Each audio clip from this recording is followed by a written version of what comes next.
हर हर महादेव, जय शिव शंभू। आज हम सुनाएंगे अध्याय शिव पुराण कथा, अध्याय नंबर 22। आप लोग ये कथा अवश्य सुने। आपको सारे कष्ट और दुख का सामना नहीं करना पड़ेगा। अगर शिव पुराण की किताब पढ़ें या मोबाइल से सुने या कहीं से सुने, ये कहानी की कथा अवश्य सुने। गौरम करुणावतारम संसारे सारम भुजगेन्द्रहारम संसारे सारम सदा वसन्ते हृदयारविन्दे भवं भवानी सहिता नमामि भवं भवानी सहिता नमामि। जय शिव शंभू। हर हर महादेव। अध्याय 22। शिव नाम जप तथा भस्म धारण की महिमा। शिव नाम जप तथा भस्म धारण की महिमा। त्रिपुंड के देवता और स्थान आदि का प्रतिपादन कैसे किया जाता है, तो आप सभी इस कथा के अनुसार अवश्य सुनिएगा। ऋषि बोले, महाभाग व्यास शिष्य परम प्रसन्नता पूर्वक प्रतिपादन कीजिए। सूत जी, आपको नमस्कार है। अब आप उस परम उत्तम भस्म महात्म्य का ही वर्णन कीजिए। भस्म महात्म्य, रुद्राक्ष महात्म्य तथा उत्तम नाम महात्म्य, इन तीनों का परम प्रसन्नता पूर्वक प्रतिपादन कीजिए और हमारे हृदय को आनंद कीजिए। सूत जी कहा, महर्षियों, आपने बहुत उत्तम बात पूछी है। ये समस्त लोगों के लिए हितकारक विषय है। जो लोग भगवान शिव की उपासना करते हैं वे धन्य हैं, कृतार्थ हैं। उनका देह धारण सफल है तथा उनके समस्त कुल का उद्धार हो गया। जिनके मुख में भगवान शिव का नाम है, जो अपने मुख में सदा शिव और शिव इत्यादि नामों का उच्चारण करते रहते हैं, पाप उनका उसी तरह स्पर्श नहीं करते हैं जैसे खादिर वृक्ष के अंगार को छूने का साहस कोई भी प्राणी नहीं कर सकते। हे श्री शिव, आपको नमस्कार है। श्री शिवाय नमस्तुभ्यम।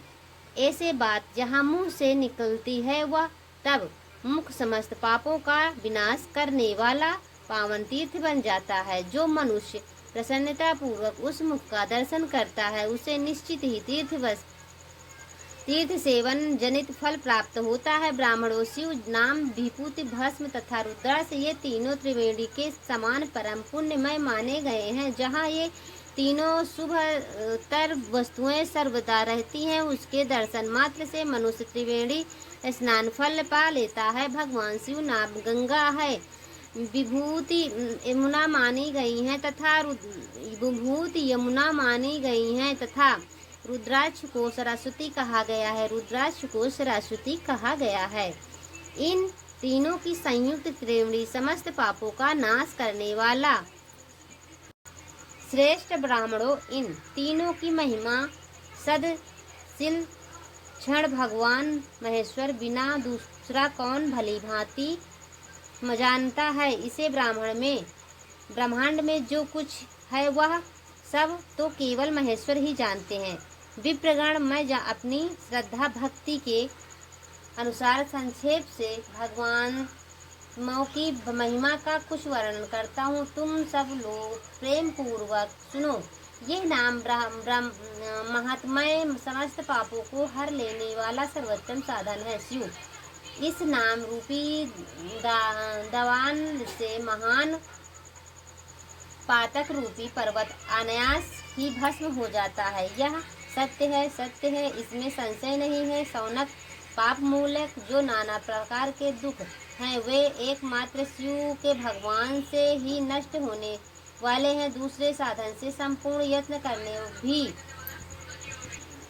भी पूर्णतः नष्ट नहीं होते हैं। जो मनुष्य इस भूतल पर सदा भगवान शिव को नामों के जप में ही लगा हुआ है, वह वेदों का ज्ञाता है, वह पुण्यात्मा है, वह धन्यवाद का पात्र है तथा वह विद्वान माना गया है।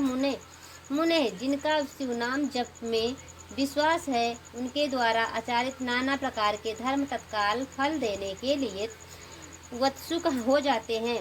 महर्षि भगवान शिव के नाम से जितने पाप नष्ट होते हैं उतने उतने पाप मनुष्य इस भूतल पर कर नहीं सकते हैं। जो शिव नाम रूपी नौका पर अरुण हो संसार रूपी समुद्र को पार करते हैं, उनके जन्म मरण रूप संसार के मूलभूत वे सारे पाप निश्चय ही नष्ट हो जाते हैं। महामुने, संसार के मूलभूत पातक रूपी पादपों का शिवानाम रूपी कठोर कुठार से निश्चित ही नाश हो जाता है। जो पाप रूपी दवानल से पीड़ित है, उन्हें शिवा मरूपी अमृत का पान करना चाहिए। पापों के दवानल से दग्ध होने वाले लोगों को उस नाम अमृत के बिना शांति नहीं मिल सकती। जो शिव नाम रूपी सुधा की वृष्टि जनित धारा में गोते लगा रहे हैं, वे संसार रूपी दवान के बीच में खड़े होने पर भी कदापि सौके के भागी नहीं होते हैं। जिन महात्माओं के मन से शिव नाम के प्रति बड़ी भारी भक्ति है, ऐसे लोगों की साहस और सर्वथा मुक्ति होती है। मुनीश्वर जिसने अनेक जन्मों तक तपस्या की है, उसी की शिव नाम के प्रति भक्ति होती है, जो समस्त पापों का नाश करने वाली है। जिसके मन में भगवान शिव के नाम के प्रति कभी खंडित ना होने वाली असाधारण भक्ति प्रकट हुई है, उसी के लिए मोक्ष सुलभ है। ये मेरा मत है। जो आप अनेक पाप करके भी भगवान शिव के नाम जप से आदर पूर्वक लग गया है, वह समस्त पापों को मुक्त हो ही जाता है, इससे संशय नहीं है। जैसे वन में दवानल से दग्ध हुए वृक्ष भस्म हो जाते हैं, उसी प्रकार शिवान रूपी दवानल से दग्ध होकर उसे सम्यक के सारे पाप भस्म हो जाते हैं। शौनक जिसके अंग नित्य भस्म लगाने से पवित्र हो गए हैं, तथा जो शिवान माँ जग का आदर करने लगा, वह घोर संसार सागर को भी पार कर ही लेता है। संपूर्ण वेदों के अवलोकन करके पूर्ववर्ती महर्षियों यही निश्चित किया है कि भगवान शिव के नाम का जप संसार सागर को पार करने के लिए सर्वोत्तम उपाय है। मुनिवरों, अधिक कहने से क्या लाभ है। शिवा नाम के सर्व पाप पहारी महात्म्य का एक ही श्लोक में वर्णन करता है। भगवान शंकर के एक नाम से ही पाप हरण की जितनी शक्ति है, उतना पातक मनुष्य कभी कर ही नहीं सकता। मुने, पूर्व काल में महापापी राजा इंद्र हुसैन शिव नाम के प्रभाव से ही उत्तम सदगति प्राप्त की थी। इसी तरह कोई ब्राह्मणी युवती भी जो बहुत पाप कर चुकी थी, शिव नाम के प्रभाव से ही उत्तम गति को प्राप्त हुई। द्विजवरों, इन प्रकार मैंने तुमसे भगवान नाम के उत्तम महात्म्य वर्णन किया है। अब तुम भस्म का महात्म्य सुनो, जो समस्त पावन वस्तुओं की भी पावन करने वाला है। महर्षियों, भस्म संपूर्ण मंगलों को देने वाला तथा उत्तम है। उसके दो भेद बताए गए हैं, उन भेदों का वर्णन करता हूँ, सावधान होकर सुनो। एक को महाभस्म जानना चाहिए, दूसरे को स्वलम भस्म। महाभस्म के ही अनेक भेद हैं। ये तीन प्रकार कहा गया है, स्रोत, स्मृत और लौकिक। स्वप्न भस्म के बहुत ही से भेदों का वर्णन किया गया है। स्रोत और स्मृत भस्म केवल द्विजों के ही उपयोग में आने के योग कहा गया है। तीसरा जो अलौकिक भस्म है, वह अन्य सब लोगों के ही भी उपयोग में आ सकता है। श्रेष्ठ महर्षियों यह बताया कि द्विज वैदिक मंत्र उच्चारण पूर्वक भस्म धारण करना चाहिए। दूसरे लोगों के लिए बिना मंत्र ही केवल धारण करने का विधान है। जल हुए गोबर से प्रकट होने वाला भस्म अग्नेय कहलाता है। महामुनो, वह भी त्रिपुंड का द्रव्य है, ये ऐसा कहा गया है। अग्निहोत्रों से उत्पन्न हुए भस्म भी मनीषी पुरुषों को संग्रह करना चाहिए। अन्न यज्ञ से प्रकट हुआ भस्म भी त्रिपुंड धारण के काम से आ सकता है। जबालोपानिषद में आए हुए अग्नि इत्यादि 7 मंत्रों द्वारा जल मिश्रित भस्म से धूलन विभिन्न अंगों में मर्दन या लेपन करना चाहिए। महर्षि जबाली ने सभी वर्णों और आश्रमों के लिए मंत्र या बिना मंत्र के आदर पूर्वक भस्म त्रिपुंड लोगों के आवश्यक बताई गई है। समस्त अंगों सजल भस्म को मालना अथवा विभिन्न अंगों के तिरछा त्रिपुंड लगाना, इन कार्यों को मोक्षार्थी पुरुष प्रमाद से भी न छोड़े, ऐसा श्रुति का आदेश है। भगवान शिव और विष्णु भी तेरक त्रिपुंड धारण किया है। अन्य देवियों सहित भगवती उमा और लक्ष्मी देवी ने भी वाणी द्वारा इसकी प्रशंसा की है। ब्राह्मणों, क्षत्रियों, वैश्यों, शूद्रों, वर्ण संस्कारों तथा जाति भ्रष्ट पुरुषों ने भी उद्धूलन एवं त्रिपुंड के रूप में भस्म धारण किए हैं। इसके पश्चात भस्म धारण त्रिपुंड की महिमा एवं विधि बताकर सूत जी फिर कहा, महर्षियों, इस प्रकार मैंने संक्षेप से त्रिपुंड का महात्म्य बताया है। यह समस्त प्राणियों के लिए गोपनीय रहस्य अतः तुम्हें ही यह गुप्त ही रखना चाहिए। मुनिवरों लालाट आदि सभी निर्दिष्ट स्थानों में भस्म 3 तिरछी रेखाएं बनाई जाती हैं। इन्हीं को विद्वानों ने त्रिपुंड कहा है। भौहों के मध्य भाग में लेकर जहाँ तक भौहों का अंत है वह उतना बड़ा त्रिपुंड ललाट में धारण करना चाहिए। मध्यमा और अनामिका उंगली से 2 रेखाएं करके बीच में अंगूठा द्वारा प्रतिलोभ भाव से भी की गई रेखा त्रिपुंड कहलाती है। अथवा बीच की 3 अंगुलियों को भस्म लेकर यत्न पूर्वक भक्ति भाव से ललाट में त्रिपुंड धारण करें। त्रिपुंड अत्यंत उत्तम तथा युग भोग और मोक्ष को देने वाला है। त्रिपुंड की 3 रेखाओं में से प्रत्येक के 9 देवता हैं जो सभी अंगों में स्थित हैं। मैं उनका परिचय देता हूँ, सावधान होकर सुनो। मुनिवरों, प्रणव का प्रथम अक्षर आकार गृहस्पन्न, अग्नि, पृथ्वी, धर्म, रजोगुण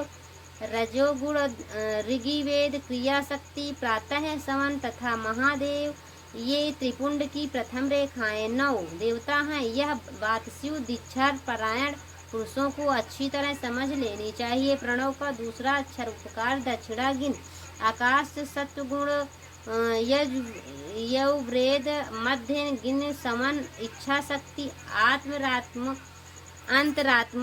अंतरात्मा तथा महेश्वर, ये दूसरी रेखाएं 9 देवताओं। प्रणव तीसरा अक्षर माकार, आह्वनीय, अग्नि, परमात्मा, तमोगुण, झुलोक, ज्ञान शक्ति, समावेद,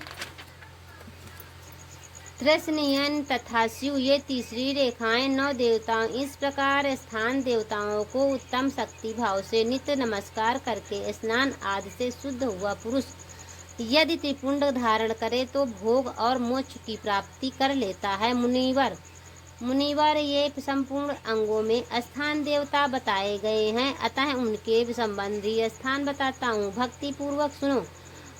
32, 16, 8 अथवा 5 स्थानों में त्रिपुंड का न्यास करें। मस्तक, ललाट, दोनों कान, दोनों नेत्र, दोनों नासिक, मुख, कंठ, दोनों हाथों, दोनों कोहनी, दोनों कलाई, हृदय, दोनों पार्श्व भाग, नाभि, दोनों अखंड कोश, दोनों अरु, दोनों गुल्फ, दोनों घुटने, दोनों पिंडली और दोनों पैर। 32 उत्तम स्थान है। इसके क्रमशः अग्नि, जल, पृथ्वी, वायु, 10 दिव्य प्रदेश, 10 दिव्य पाल तथा 8 वसुओं का निवास है। धर, ध्रुव, सोम, आप, अनिल, अनल, प्रत्योष और प्रभास, ये 8 वसु कहे गए हैं। इन सब का नाम मंत्र लेकर इन स्थान में विद्वान पुरुष त्रिपुंड धारण करे अथवा एकाग्रजित होकर 16 स्थान में ही त्रिपुंड धारण करे। मस्तक, ललाट, कंठ, दोनों कंधों, दोनों भुजाओं, दोनों कुहनियों तथा दोनों कलाइयों, हृदय, नाभि में, दोनों पसलियों में, तथा पृष्ठभाग में त्रिपुंड लगाकर वहां दोनों अश्विनी कुमारों का, शिव शक्ति रुद्र इस तथा नारद का और वमा आदि 9 शक्तियों का पूजन करें। ये सब मिलकर 16 देवता हैं। अश्विनी कुमारी 2 कहे गए हैं, नासत्य और दस्र अथवा मस्तक, केश दोनों, कान, मुख दोनों, भुजा, हृदय, नभि दोनों, अरु दोनों, जानू दोनों, पैर और पृष्ठभाग। इन 16 स्थानों में 16 त्रिपुंड न्यास करें। मस्तक में शिव, केश में चंद्रमा, दोनों कानों में रुद्र और ब्रह्मा, मुख में विध्यराज गणेश, दोनों भुजाओं विष्णु और लक्ष्मी, हृदय में शंभु, नाभि में प्रजापति, दोनों ऊर्जाओं में नाग और नाग कन्याएं, दोनों घुटनाओं में ऋषि कन्याएं, दोनों पैरों में समुद्र तथा विशाल भ्रष्ट भाग में संपूर्ण तीर्थ देवताओं रूप से विराजमान हैं। इस प्रकार 16 स्थानों पर परिचय दिया गया है। अब 8 स्थान बताए जाते हैं। गृहा स्थान, ललाट, परम उत्तम, कर्ण, युगुल, दोनों कंधे, हृदय और नाभि, ये 8 स्थान हैं जिनमें ब्रह्मा तथा सतार्षि ये 8 देवताओं बताए गए हैं। मुनिवरों, भस्म स्थानों को अजाने वाले विद्वानों ने इस तरह 8 स्थानों का परिचय दिया है। मस्तक अथवा मस्तक, दोनों भुजाएं, हृदय और नाभि, इन 5 स्थानों को भस्म देवता पुरुष ने भस्म धारण योग बताया है। यथा संभव देश काल आदि की अपेक्षा रखते हुए उद्धवल भस्म को अभिमंत्रित करना और जल से मिलना आदि कार्य करें। यदि उद्धल में भी असमर्थ हो तो त्रिपुंड आदि लगाएं। त्रिनेत्रधारी तीनों गुणों आधार तथा तीनों देवताओं जनक भगवान शिव का स्मरण करते हुए नमः शिवाय कहकर ललाट त्रिपुंड लगाएं। ईशाभ्याम कहकर ललाट त्रिपुंड लगाएं। ईशाभ्याम नमः ऐसा कहकर दोनों पश्चात भागों में त्रिपुंड धारण करें। बीजाभ्याम नमः यह बोलकर दोनों कलाइयों में भस्म लगाएं। पितराभ्याम नमः कहकर नीचे के अंग में, उमेशाभ्याम नमः कहकर ऊपर के अंगों में तथा भीमाभ्याम नमः कहकर पीठ में और सिर के पिछले भाग में त्रिपुंड लगाना चाहिए। हर हर महादेव। यहीं से वीडियो समाप्त करती हूँ। अगर वीडियो अच्छा लगे तो लाइक और सब्सक्राइब करें। हर हर महादेव। जय श्री शिव पुराण कथा। जय हर हर महादेव। जय भोले बाबा।